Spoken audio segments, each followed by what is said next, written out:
débat qu'on a aujourd'hui, c'est aussi celui de la place de l'enfant dans les politiques publiques, plus globalement, et de sa place de l'enfant dans la ville et dans les politiques municipales.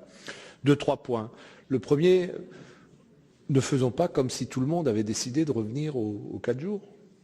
Il y a quelques cas symboliques de décisions purement idéologiques, mais sinon, aujourd'hui, à la rentrée de septembre 2017, c'était très exactement 43% des collectivités qui avaient décidé ce retour à la semaine des 4 jours. Ça, c'est le premier point.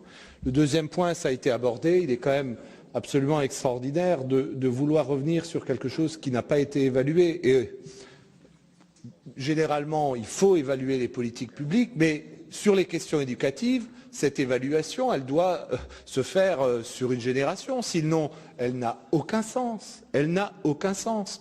Je rappellerai quand même, on a fait référence à un certain nombre de chronobiologistes, que nous sommes quand même un des rares pays au monde où il y a encore une coupure en milieu de semaine, où les enfants ont beaucoup moins de jours de classe que dans tous les autres pays qui ont très largement de très meilleurs résultats que nos propres enfants. Donc, je crois qu'il faut éviter de faire des raccourcis, de dire parce que dans certains conseils d'école, moi j'ai le même cas qu'a cité Éric Schulz, si on commence à dire mais pourquoi voter une motion, sur quelle base, avec quel élément?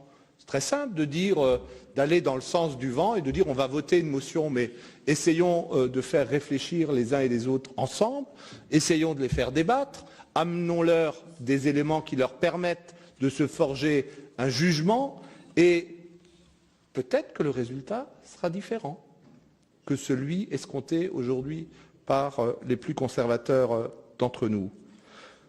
Siamak Agababa, il y a eu raison de rappeler que c'est en 2007 que la semaine des 4 jours a été mise en place par Nicolas Sarkozy, qu'avant c'était différent, qu'à l'initiative de Vincent Peillon, nous sommes arrivés à cette semaine, à cet aménagement des rythmes scolaires. Mais à quoi se heurte-t-on systématiquement? Ça n'a pas été évoqué directement, mais je vais le dire, à un certain nombre de lobbies économiques forts, parce qu'on peut travailler sur la journée, il faut le faire, on peut travailler sur la semaine, on l'a fait, mais il faut aussi travailler sur les vacances scolaires.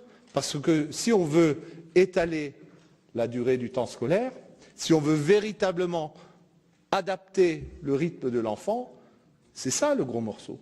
Et évidemment, aujourd'hui, tous ceux qui ont essayé de s'y atteler, qu'ils soient de droite, de gauche, du centre, ont échoué parce que ce lobby-là est aujourd'hui plus puissant que l'intérêt de nos enfants.